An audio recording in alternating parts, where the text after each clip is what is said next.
Baik, Assalamualaikum warahmatullahi wabarakatuh. Kami dari kelompok 2 dari kelas siang akan mempresentasikan kepada Anda mengenai tema revolusi kemerdekaan. Sebelumnya izinkan kami memperkenalkan diri. Nama saya Muhammad Farisi Arja Putranta dengan NPM akhir 114. Yang kedua, nama saya Yoga Kurniawan dengan NPM akhir 004. Lalu yang ketiga yaitu saya Rehan Fahmi Almadi dengan NPM akhir 051. Selanjutnya yang keempat yaitu saya Velan Resnandia Satgas Putra dengan NPM akhir 024. Yang kelima adalah saya Franky Dwi Saputra dengan NPM akhir 0076. Selanjutnya perkenalkan, nama saya Akilah Wada Zakaria dengan NPM 045. Dan yang terakhir, saya Sofi Fahriza Hukaimah dengan NPM akhir 021.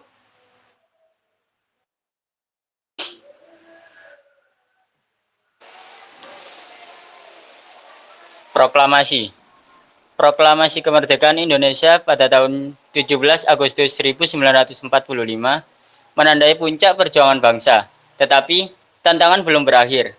Karena pasca proklamasi, Indonesia menghadapi ancaman dari sekutu dan Nietzsche yang ingin memulihkan kekuasaan kolonial.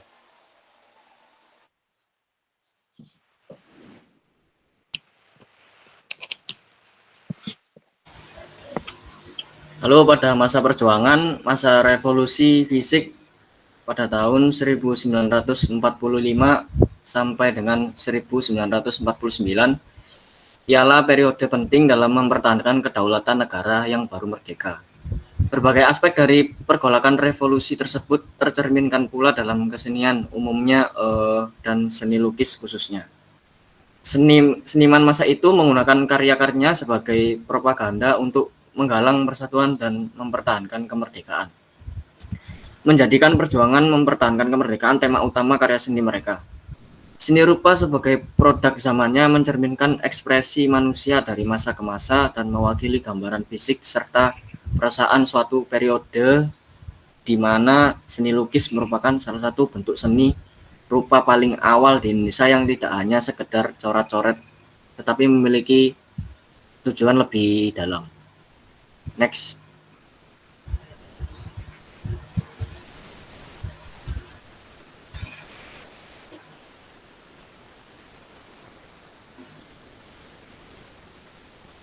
Bentuk seni lukis pada masa revolusi adalah lukisan, poster, dan mural, yang mana pada saat itu tidak terdapat perbedaan yang prinsipil antara ketiganya. Pada masa revolusi fisik Indonesia, lukisan, poster, dan mural digunakan untuk membangkitkan rasa kebangsaan dan sikap patriotik. Next.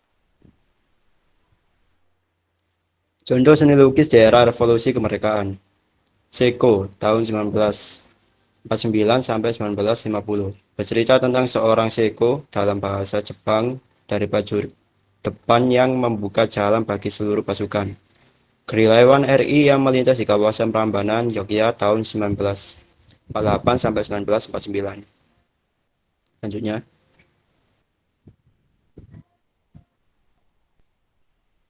Avandi, poster Bung Ayo Bung. Objek seorang pemuda berbaju kemeja putih meneriakkan merdeka. Pergelangan pemuda terblokor dengan rantai yang sudah putus. Selanjutnya. Selanjutnya adalah contoh seni lukis di era revolusi kemerdekaan. Yang sebelah kanan, poster dengan tulisan bambu runcing siap mengusir penjajah, dan yang sebelah kiri, darahku merah tak sudi untuk dijajah.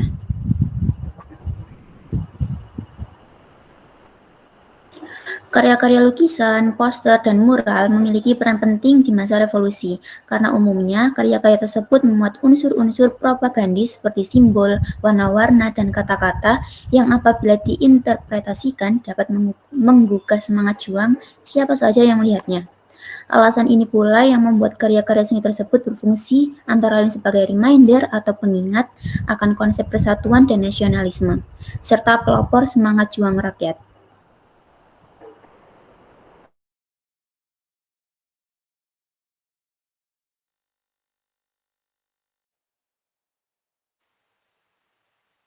Kemudian yang selanjutnya ada contoh seni lukis di era revolusi kemerdekaan. Dan sebelah kiri ada tulisan Belanda mendarat, Indonesia menjerat. Indonesia menyerbu ya.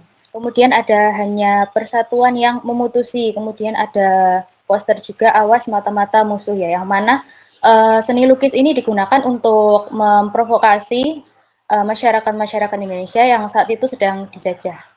Next. Kemudian ada tulisan lagi, freedom is the glory of any nation, Indonesia for Indonesians. Kemudian ada tulisan merdeka atau mati ya. Jadi tulisan ini juga ditujukan untuk memprovokasi dan menyemarakan semangat patriotik kepada bangsa Indonesia untuk melawan penjajah. Next. Kemudian nggak hanya seni lukis saja, di sini juga ada fotografi yang mana tidak hanya digunakan untuk mengabadikan, tetapi digunakan untuk menumbuhkan jiwa-jiwa patriotik dan nasionalisme kepada bangsa Indonesia.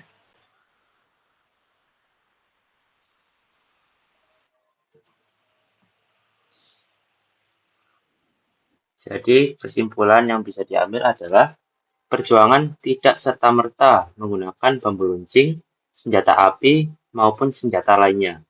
Para seniman bangsa telah menunjukkan bahwa berjuang tidak selalu mengangkat senjata. Mereka menggunakan visual yang diciptakan untuk membangkitkan semangat perjuangan.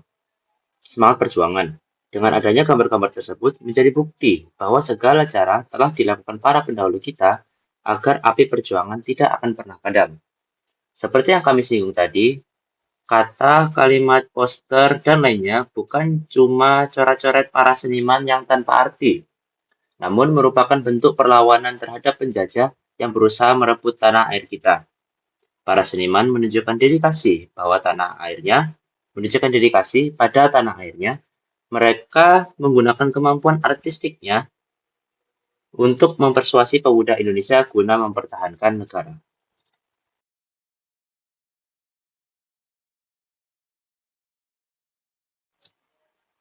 Baik, itu saja presentasi dari kami. Apabila kami ada kesalahan, mohon maaf. Sekian, Assalamualaikum warahmatullahi wabarakatuh, dan sampai jumpa.